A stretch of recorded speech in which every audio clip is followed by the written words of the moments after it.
Welcome to the Right to Reason podcast. I'm your host, Robert Stanley. Today, a couple friends of the podcast laugh with me about why Christian podcasts are the worst. It's the Right to Reason podcast. It was a News 8 investigation last February which first raised questions about Copeland's apparently personal use of his new church jet. This is a preaching machine. Robert Stanley of the Right to Reason podcast, which is an atheist podcast, is going to be on today. So we have a good talk, and it's very kind and compassionate, and we give each other time to speak, and we don't shout over each other, because you can talk about difficult things in a rational way. My big takeaway from this, from what I learned from this, and it's kind of what I already thought, atheism looks really deep on the surface, but as you dig in, you realize how shallow it is. The size of your seed will determine the size of your harvest. I don't understand why, but there's something happens at a level where people step into faith and give $1,000 that don't happen at other levels. You're going to have a breakthrough through this $273 seed. All you've got is $1,000. Listen, that's not enough money anyway to buy the house. You're trying to get in the apartment. You're trying to buy the house. That's not enough money anyway. You get to that phone and you put that seed in the ground and watch God work it out.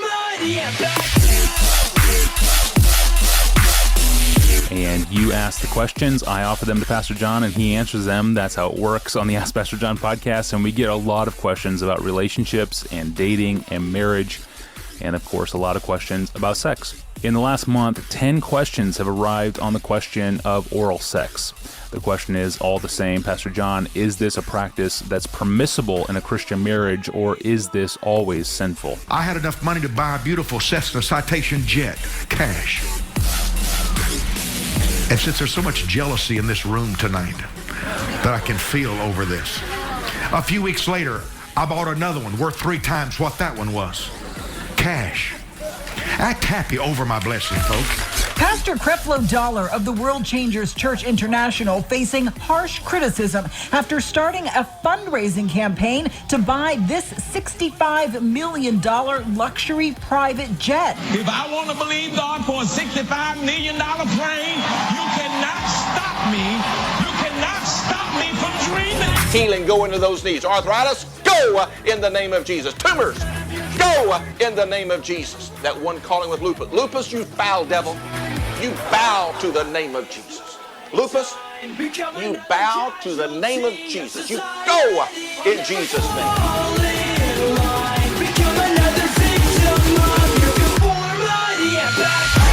Hollywood, where plastic surgery is considered a sacrament, it's the comedy spectacular Thou Shalt Laugh. And now, please welcome your host, 2-time Emmy winner and star of Everybody Loves Raymond, Patricia Heaton. Thank you so much. Tonight, you're going to see some of the best and brightest comedians on the planet. And what's more, they're all Christians. That is correct. Well, evaluate this with me, if you will. I'm in a Christian bookstore the other day, and I'm not making this up. They're selling Christian breath mints. Have you seen these? They're called Testaments. That breath is evil, okay? This episode of the Right to Reason podcast is brought to you by our patrons and contributors like me. We have all recognized the value of the unrestrained marketplace of ideas and have decided to make a difference. You can make a difference too. Contribute at patreon.com/right and learn more about your right to reason at therighttoreason.com. Your activism is appreciated. All right, recording. Howdy. Hey, what's going on? What's going on? We got everybody here today. Jason Hanerfeld, you guys can find him on SoundCloud. His link will be in the show notes, but it's just a lot of badass rock and roll, right? Yeah, hard rock atheist themes. Awesome. Also, everybody knows Ben Fama Jr., You can find Hola, ¿cómo estás? ¿Cómo está?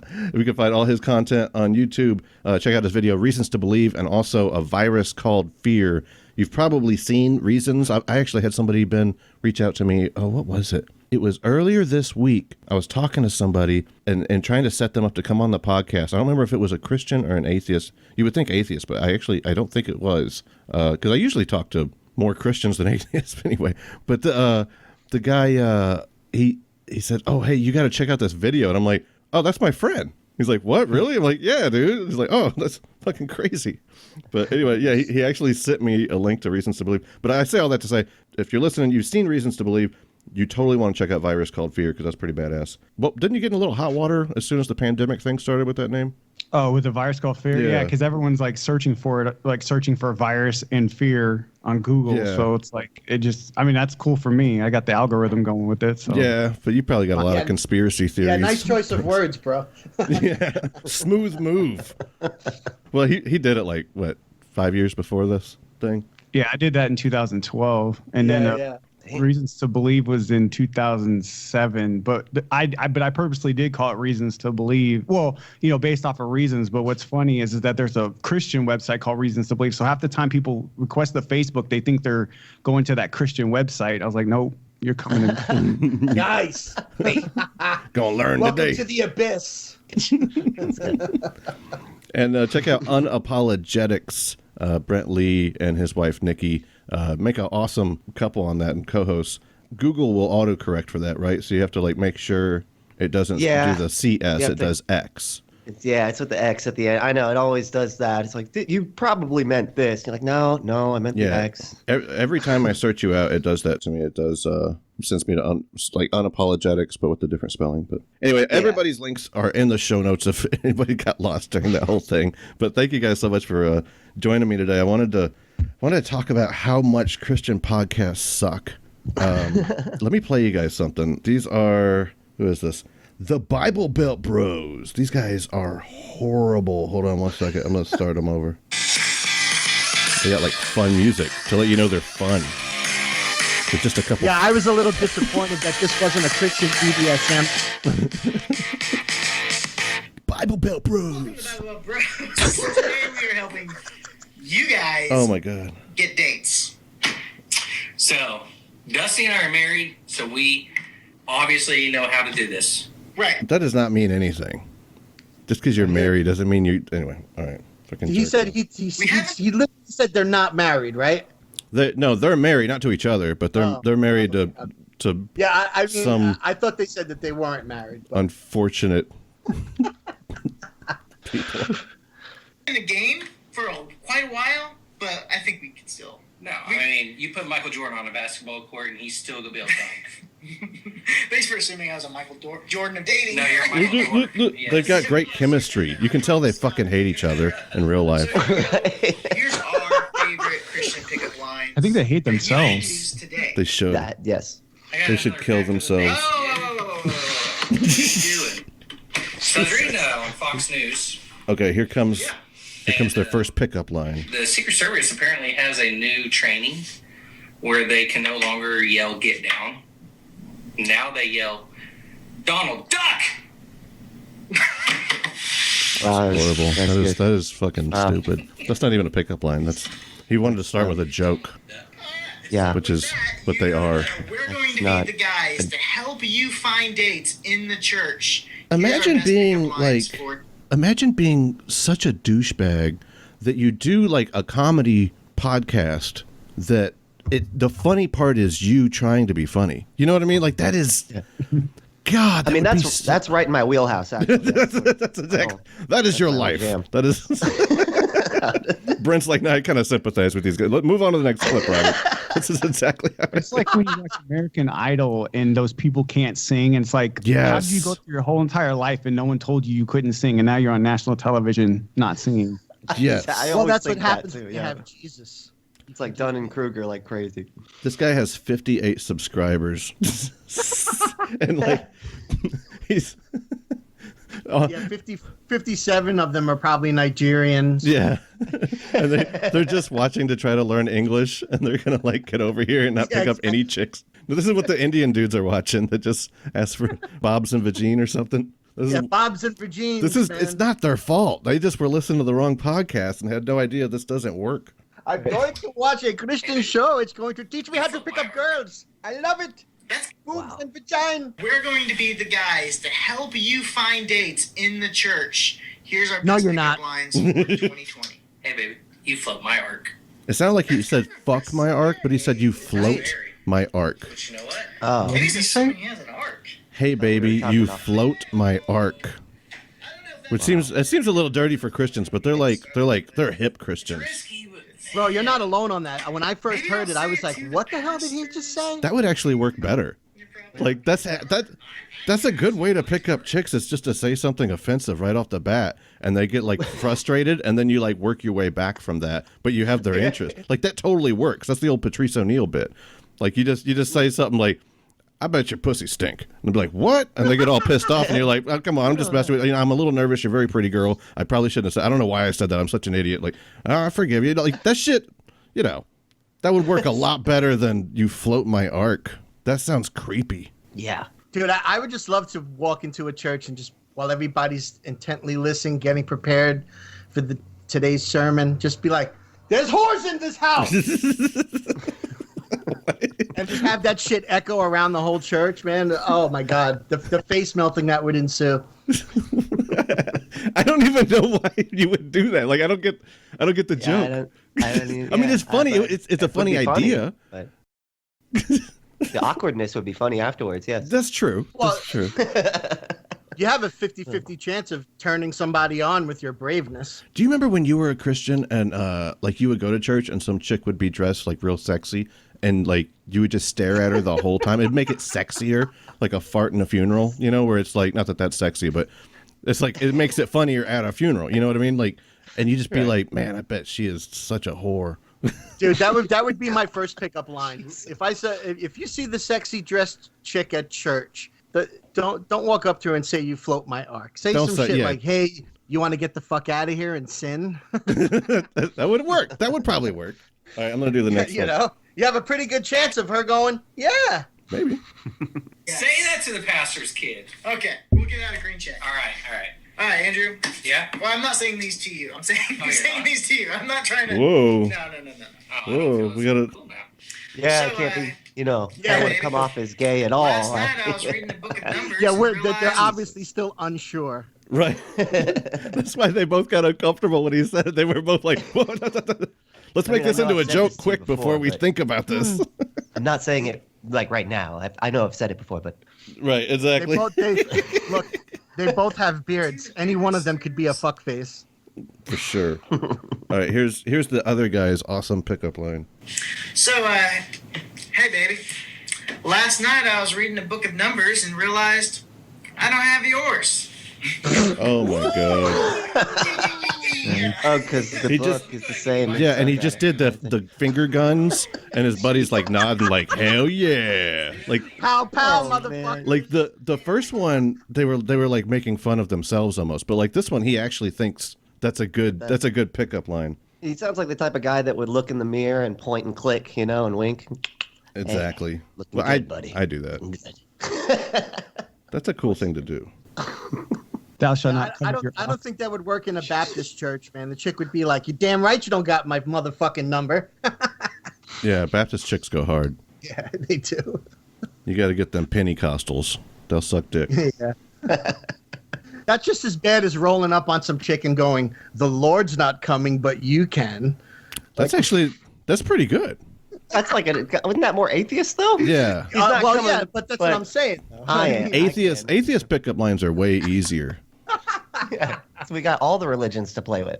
How about this one? Are you a Pastafarian? Hold on. Somebody explain what a Pastafarian is in case one of the listeners doesn't know. I have no idea. Really? You don't know?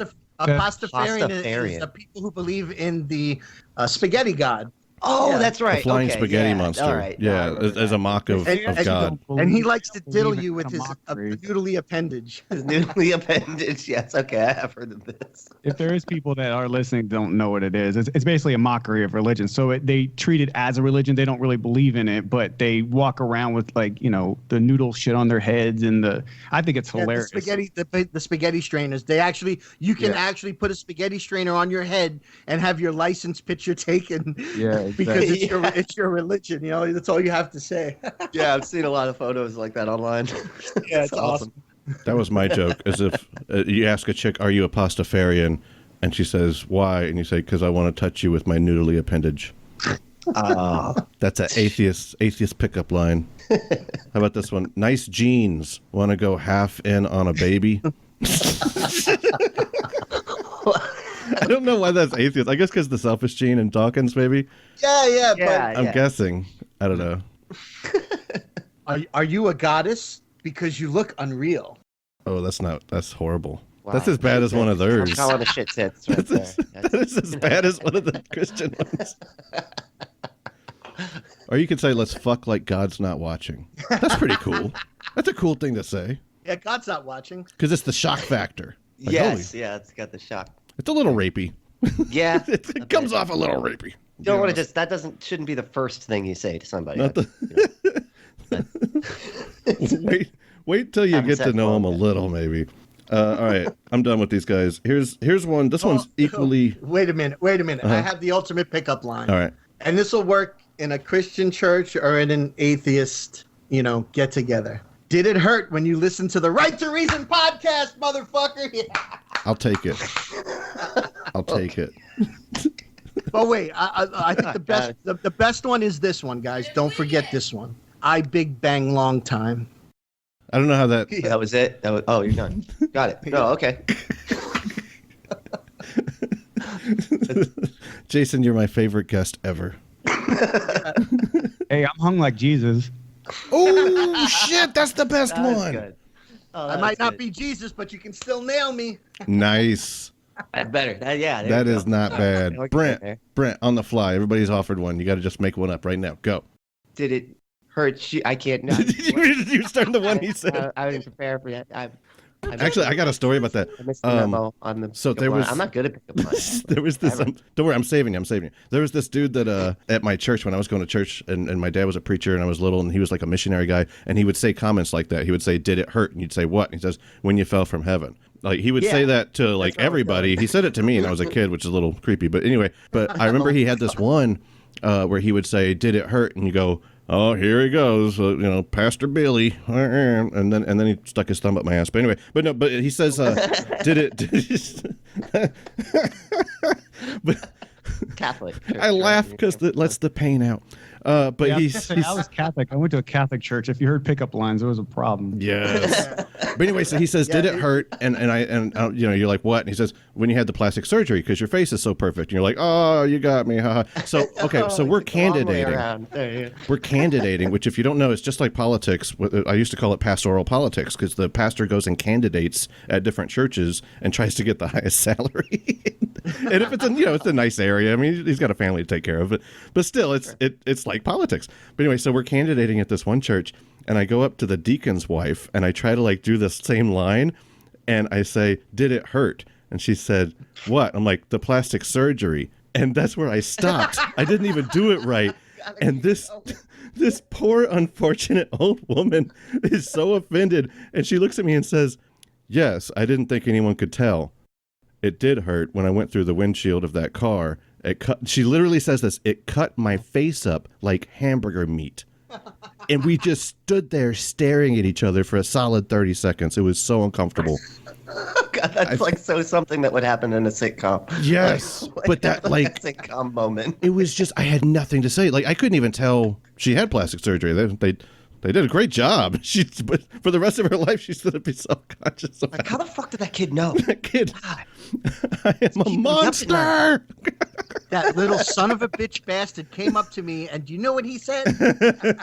We didn't get the church, by the way, and I would not be surprised if that was part of it, because it was the head deacon's wife. So she's probably like, I don't like the way they raise their kids, you know? Just bringing up my painful experiences and shit. Like, I felt so horrible. All right, here's this one's really rough. It's Paul and Morgan. Paul and Morgan. This isn't funny as much as it's just it's even cringier than the last guys. It's a couple trying to be cute together. And if we get one comment that says, "How dare you tell me how to live my life? Why do you want to tell me how to live my life?" We're not telling anyone. They're so fun together. You're saying go to the Word of God and let the Word of God tell you. Someone's going to tell you how to live your life. Is it going to be yourself or is it going to be someone higher than you? What's up, guys? How you doing? I'm Paul. I love how he just does that. Higher than me, tell me how to live. I mean, I smoke a lot of weed, but I mean, damn, if you're higher than me, come on, give me that advice, man. I love how he's like, it's going to be you, yourself, or God. Hi, guys, it's me. And like, he just starts right in, like, all right, enough hijinks, back to the show. All right, I feel like our show's being personally attacked here. That's still not as bad as Jesus is my N-word. That video. Yes, that was. Yeah, that was just wow. Paul and Morgan, the Paul and Morgan Show. So today's video, God. we hope to tackle what it looks like for husbands to lead and wives to submit, particularly in a Christian relationship, because we're going to be using the Bible as we should for all of our work. As we should. He's got a little southern drawl on his podcast performance. These guys have 135,000 subscribers on YouTube.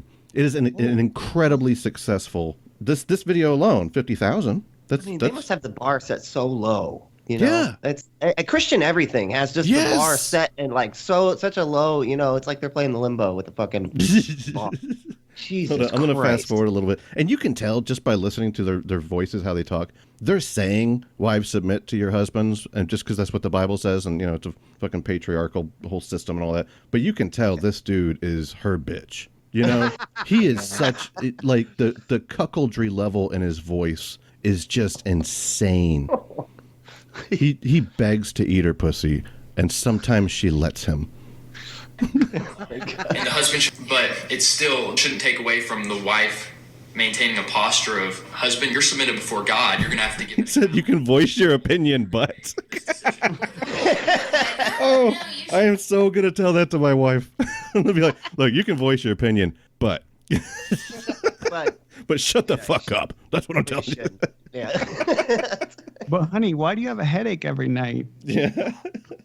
Equal, like, well, in a way it is kind of equal. Like, it is equally as hard to lead a marriage as it is equally as hard to submit to a marriage. Wait, what? What? Fuck. Wow. How the fuck do you get there? What the really? fuck? I don't know. That's a lot of granola, man. I can't eat that much granola. It is equally hard to lead a marriage as it is to submit. So, like you're doing your part by being submissive to me, but I'm doing my part by telling you what to do. Like, that's... It's complicated always having to, you know, get what you want and always have the final say on everything. That's tough. That's a But tough they're life so for full of anybody. it, dude. They are so full of it. Because you can tell he doesn't run shit. You can just tell. Just the way that the way she talks, you can tell she's just she's a bitch. You can tell it. Whatever you say, honey baby. Yeah. And just on, because it's an audio medium, just on the appearance, he looks exactly like the guy from Superstore, the main dude showing up in Superstore. Yes, Looks exactly it's like that guy. bizarre. And say he acts the same too. It seems like, you know. Well, I think that's what he's going for a thing. You know, like he's trying to have a character. Like that's how corny they are. They can't just be themselves. And she's trying to be all like cutesy. You know, because I don't know. Because that sells. Because that works with her other podcast. It's on OnlyFans. Of her and her wants and her needs. He doesn't know about that one. And God is going to get on him for that. So justice will be brought. But also, as far as the women, you know, again, like, just because the husband isn't doing a super great job at times, I get it if the husband is just literally, like, abusive and horrible, like, you need to get And has never given you an orgasm ever. and you need to bring people into into your marriage and call him out and get that fixed. But in a, less extreme example, if Paul is just not being super great one day, or if every now and then he forgets to love me in the way that I need She's obviously talking about their sex life. give me an excuse You to are not start being super great today. disrespectful, to start Did you being take your not ED submissive, pills? whatever. I'm called to go to the Lord and pray, like, Father, please help my husband wake up in my own His face. Like, she started the whole thing like he's not leading properly as a Christian husband. And like the whole thing just obviously is talking about how he's not satisfying her. And he's just looking down at the ground. Yeah. He knows. I got to get that medication, man. He knows. I know. The meaning are going to 4hams.com, but it helps if you're always looking at your screen. So much of their podcast is like ads. All right, you guys, today's video is for 4hams.com. With the blue chew. Where did this bad boy come from? Hey. Right there. Right there. He says, where'd this... Actually MVMT, but it's pronounced... They're talking about his watch.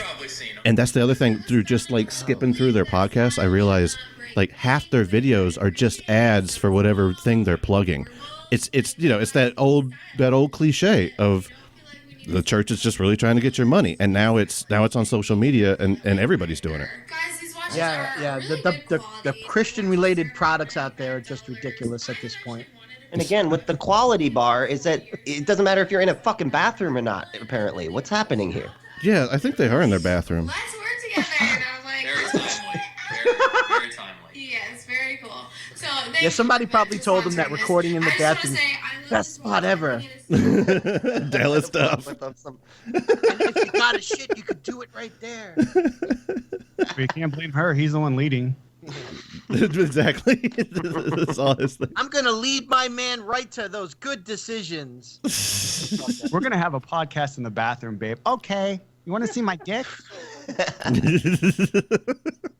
In case anybody doesn't know what Jason's referring to, okay, so what was it? That was like a year ago. It couldn't have been that long. But basically, when Dallas Stuff came on the podcast, he had his camera on, and it showed his dick, and he was sitting on the toilet, and it was the best. Just trying to lead the way. Speaking of dicks, here's Jim Baker. Nice segue. Right? Yeah, another one of those guys who should just shut the fuck up and die already. Him and Pat Robinson need to go. I'm just sad to see what's happening to America. We are living in the final days.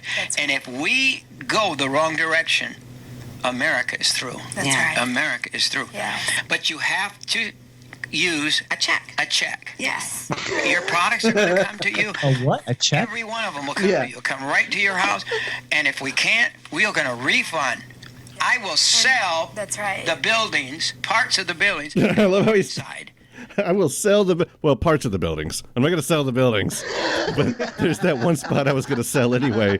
What the fuck do you need a check for if the world's going to fucking end? I don't know. What the fuck do you need the money for if the world's ending? Right? You know, I get really tired of these motherfuckers that always talk about the end of the world. Like every time, it's like, how many end of the worlds is there supposed to be happening? Like, it's always the final days for like hundreds of years. Oh, that okay, I can't hold up. Not the end of days. That's it's always the end of fucking days. Okay, I'm gonna skip right past the rest of that Baker one because you got to see this. This is Jim Baker's show, and it's he brings on a musician to help him sell his slop buckets of food, and it is the worst song I've ever heard in my life. Hold on. This song, I want to get into what encouraged you to write this song. I love it when you get What? Who gives a fuck? the idea with all the products, and I love the song "My Girl." And that shirt he's got I gotta on. give that shout out to Yeah, he's got like one of those fat guy Hawaiian shirts that's is hoping there's Virginity, I choose you. Yeah, there's so much Maybe color. He's a Boogaloo boy. Yes, that's actually exactly what he looks like. Buy my bucket. We're going to Civil War, bitches. Line or two here. So Mark and I put this together for today. Oh, that's so great. So call right now and let's get some Salba into your system. It doesn't lower your cholesterol. What is Salba? I don't know. It's something. I have no idea. It's some kind of food that he's saying like it's good for old people. Everything's directed at old people. You're just trying to get their money just before they fucking die. It's disgusting. That's what Indian scammers do. He's got it at home. Start using it every day. Every day. Come on, people, and get the junk. De-junk your house. De-junk your house. Hear me at all. And get up and dance a little. Wow. I love summertime. I've got... On the next episode of Christian Hoarders. I love these segues, man. That's all he said. He's like the douchebag at like a martini bar. That's like there's like 4 people sitting in it, you know, and he's like, I love summertime. All right, here we go. What is that? Was you didn't do anything.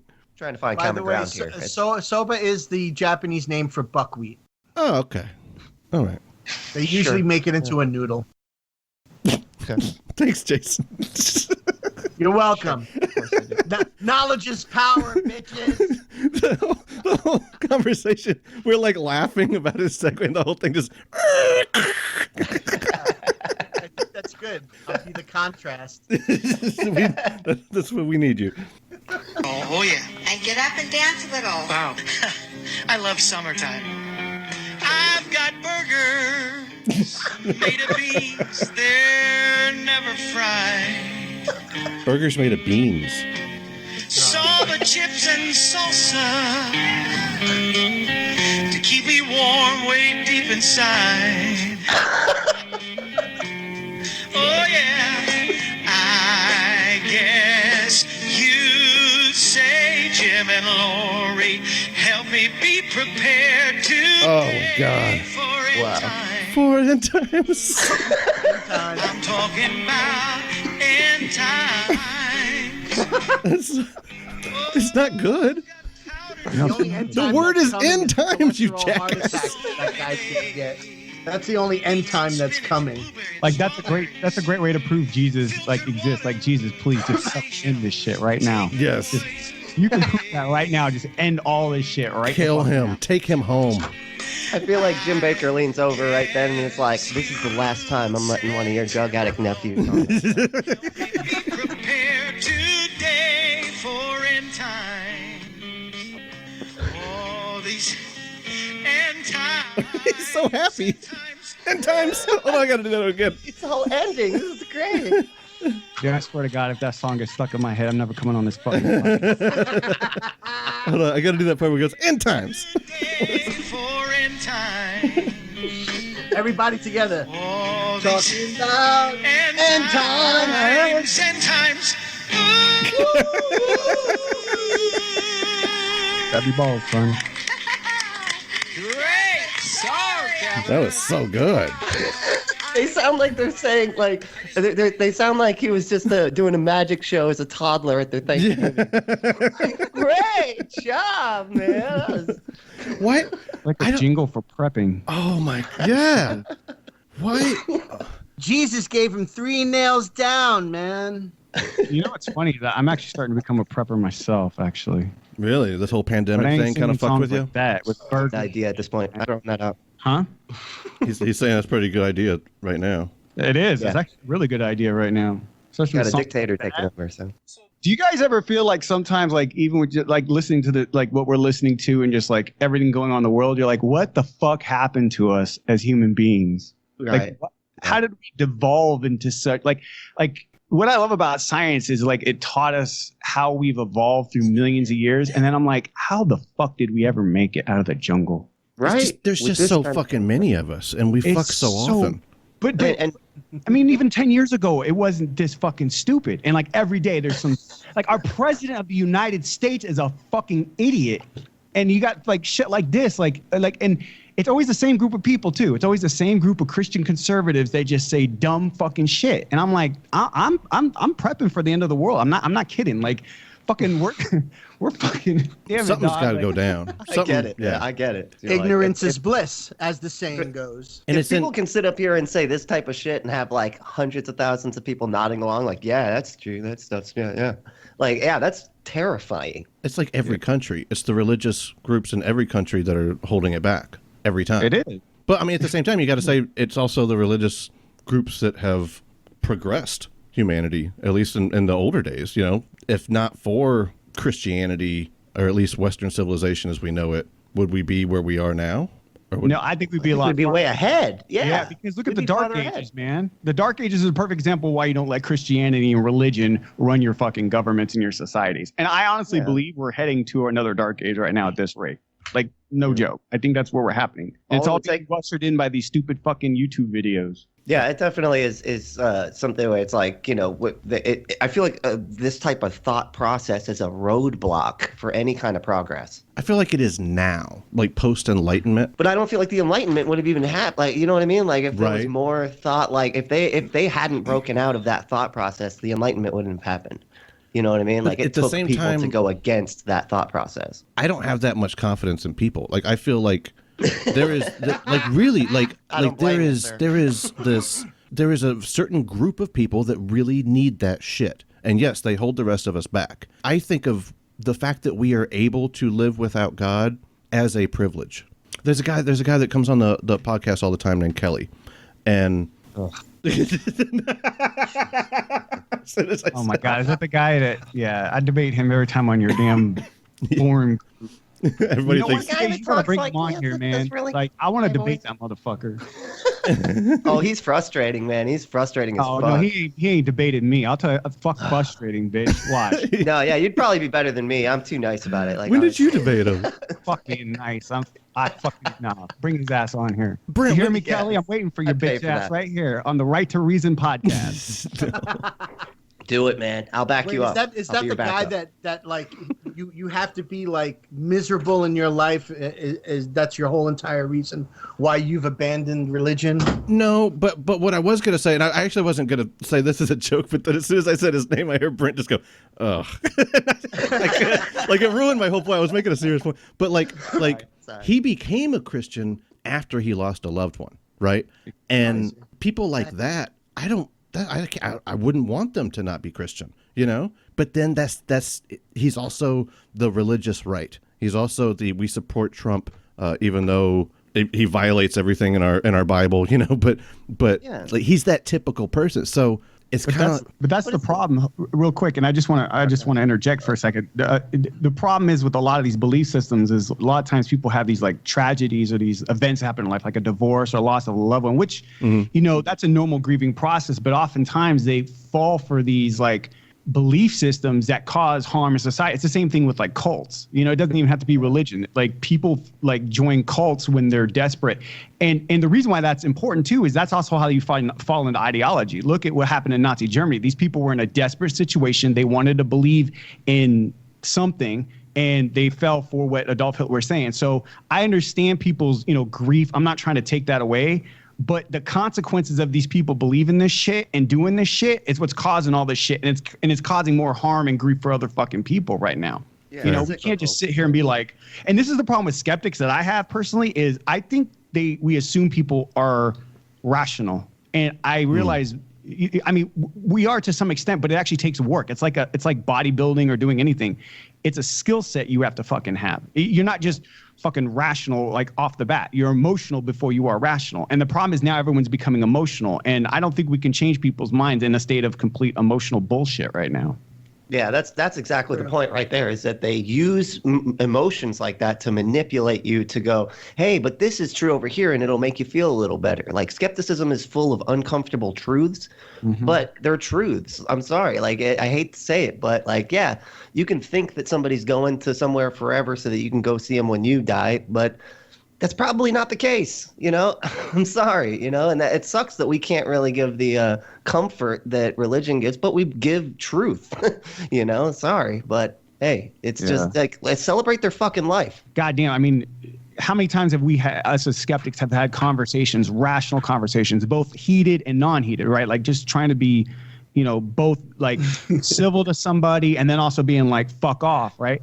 And like, how many times does it actually change people's minds? You know, maybe like 1%. I think this is the problem that I've changed my mind since I've made the film, is I don't believe people can change their minds as much as everyone else thinks. So I don't think you're going to be able to be open to people and they're going to be as open-minded as you think. I thought that back then when I made the film. I thought, you know, Peter Boghossian, all them, I still like their philosophy, but I still think it could be challenged. I think that once people are set in those ways, it's very, very difficult for them to change their minds.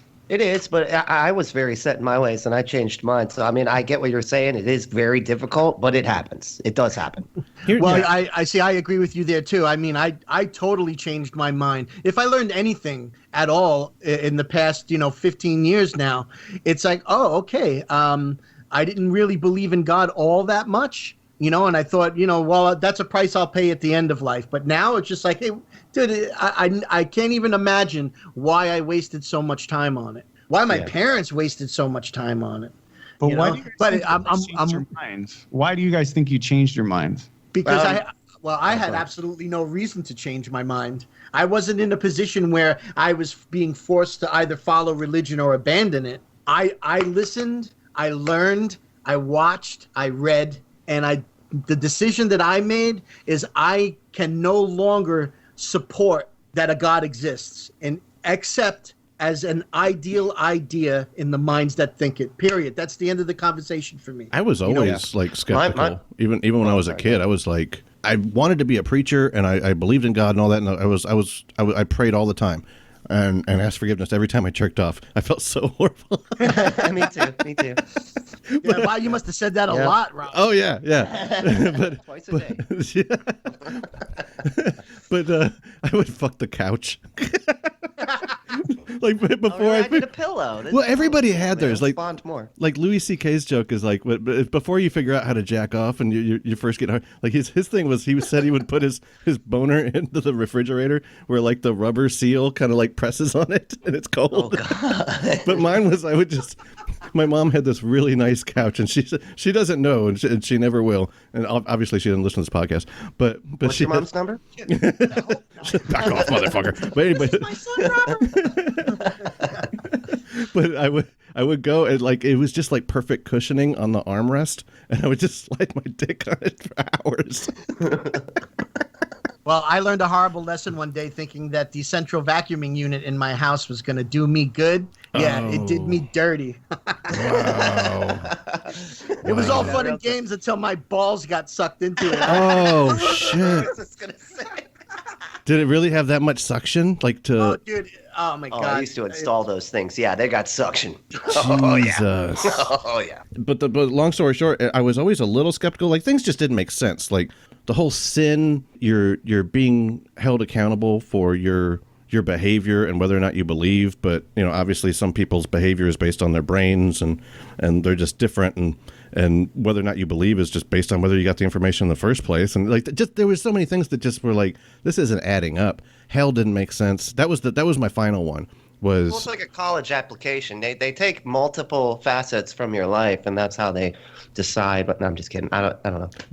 It has to be, right. That would be the only way to. And that's what I hear a lot of Christians come back with is, well, God's going to make it fair no matter what. And it's like, okay, but that's the power of God. The true power of God is the concept of I can just put all my doubts and questions into just saying I trust He's going to take care of it. But the whole reason that you trust He's going to take care of it is because of all these things that you're being told. But when the things conflict with one another, then you just give it right back to God. It's like this vicious, like mental cycle of cognitive dissonance. It ended for me when my daughter. Yeah, it was when my daughter turned 5, and that's kind of like right when fundamentalists kind of say that's when you need to accept Christ in your heart, right around that age. 5? Yeah, they started make a real early. Informed decision at 5. 5. Get them young. It's that 5 to 15. Anything between 5 and 15, that's the magic number. If you don't get them by then, they're out. And that I've seen Shrek. Yeah, talking donkeys. That makes sense, actually. Yeah. Part of my destruction was understanding the flood myth to the point where if you really, and I believe the guy's name is Robert something Ingersoll. Robert Greene Ingersoll has an essay on the mistake. It's called The Mistakes of Moses. But in there, he's got this beautiful about 2-3 paragraphs where he describes how the math doesn't add up for the flood myth. And it just blew my mind. And this was a guy who, back in the day when they didn't have TVs, they would go to the town hall and listen to stories or whatever. He was big on that. They wanted him to run for president, but he refused to. But there was a movie called Defending Your Life. Okay. It's got Meryl Streep and Albert Brooks. It's a pretty funny movie, but basically Yeah, Albert Brooks dies, and he arrives in his afterlife, only to find out that he has to like literally stand trial to justify his lifelong fears. In order to reach the next phase of existence. And for a lot of people, religion is the greatest fear for them. But it's done in such a way where they never think about it that way. They think about it as, it's going to make my life better. It's going to do all of this stuff for me. But at the base of it, there's always that you're going to burn in hell. And just for being human. Mm-hmm. There's some Christians that don't believe in hell, but I still think it's the same process that you're saying, because the reality is that it's a fear of not being able to. It's the unknown. Like we're problem solvers, so we're constantly trying to solve problems. So when we can't understand how something works, we think, oh well, it must be X instead of actually being Y. That's why skepticism is so hard, because these are, like you were saying before. I think Brett, you were the one that's saying the hard truths, right? Like the hardest part for people to deal with is truth, especially when it doesn't align with something that feels good or aligns with their beliefs. So this is a way for it to make sense for them and to feel comfortable, because that's what we want. We want to feel comfortable. We want to feel pleasure. We want to feel happy. But religion gives the opportunity to say, okay, well, in a chaotic world, right? Like for me, the world and the universe makes far, far, far more sense without a God. And I tell this to people all the time. I'm like, it makes more sense why there's chaos and why there's, destruction and why there's all these things. Doesn't mean it has to always be bad. I'm just saying that when you look at the world and not being a program by a God, it makes more sense of why so many people are like, well, why does bad things happen to good people? Because it's part of chaos. That's what the universe is, more chaotic than it is orderly. So it breaks down. Like when a glass falls down, it doesn't come back up. It makes more sense that there's chaos and we find order within that chaos. Does that make sense? Yeah. So that gives them the order and the chaos. We're always looking for the structure and the order within the chaos. And for some people, whether it's religion or cult, whatever, religion was easy for me to give up. I mean, I grew up Catholic, but it was harder for me to give up spiritualism and conspiracy theories. That was my main thing. It was really hard living in that bubble to give that up. But once I did, I started to see the world for as it is. And I was like, okay, these are hard truths, but I'd rather accept that. But for other people, the fear is just too great for them. And the thing is, I think that heaven is the bigger driver, because people want to be able to see their loved ones after they die, because it helps them kind of, have some hope for this existence beyond life, and so it makes it like okay but hell just kind of puts that fire behind them to be like, this is why I have to do these things. It's sort of like the carrot and the stick sort of thing all at once. You know what I mean? Yeah, Nietzsche even brought up the fact that once God was not dead, or once God was dead, that those hard truths staring people in the face would probably be too much for people. I mean, who doesn't want to see their loved ones again or whatever? Like, I get that. I'm not empathetic to it, but the reality is that I'd rather face a reality that I know and manage it and live within it and live the best life of it. And after I'm dead, it's not going to matter. So even if I'm, feeling the way once I'm gone, it doesn't fucking matter. You know what I mean? No. Whatever I'm feeling, whether I'm happy or sad or longing for people, whatever, it's not going to matter after that. So just enjoy your life now. Like even in all this fucking chaotic fucking shit going on in the world right now, you got to find those moments where it's like, okay, I don't have control of half of this shit. You know what I mean? Right. Like it's got to be those moments you enjoy and that you care about. And the rest of it just, fucking blow everybody else up. Yeah, and if we end up being in some green room backstage, and we get to meet all of our loved ones that have died or whatever, cool. But I don't know that's the case right now, so you know what I mean? I'll just have to kind of as long as I can motherfuckers out there, you Pat Robertsons and you fucking Donald Trump. The fuck, I would never want to go to fucking heaven and spend the rest of my eternal life playing fucking harps with you motherfuckers. That sounds terrible. I know, right? I love how this whole conversation, we were laughing our asses off at all these podcasts, and that fucking song, End Times, like that song was so bad, it turned us from like this funny episode into this fucking end of the world, hell, people dying, fuck everybody. Like it actually made us, it was so bad it made us angry, and I could not have wished for a better outcome. Right? Yeah, this is a great guy. I'm just pissed off that the guy's getting more views than me. Yeah, I mean, what does that to you? That is so funny that like we could handle it for a little bit, but that fucking song just turned us into these angry motherfuckers. Here's the problem with religion right now. Like we couldn't take any more. I have so many more videos. We don't have time to get to them, but yeah, right. Thanks, guys. I appreciate it. It's so funny. That song ruined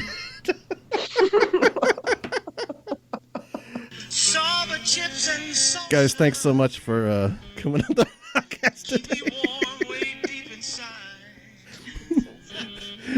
You can find... Oh, yeah. That's it. I'm not putting up with this shit. Well, I'll do yours first. You can find Jason Hanerfeld on SoundCloud. I'm sorry, this song's fucking me up. Jason's gone. On SoundCloud. Just type in his name. He's a very talented musician. You can also find Reasons to Believe and Virus Called Fear on YouTube. That's Ben Fama Productions. And Unapologetics ends with an X. That's Brent Lee's show. Thanks so much. Welcome. Beets and spinach and blueberry and strawberries. Filtered water from Seychelles to take the poisons away. I like that too much. I guess you'd say, Jim and Lori, help me be prepared today for end times.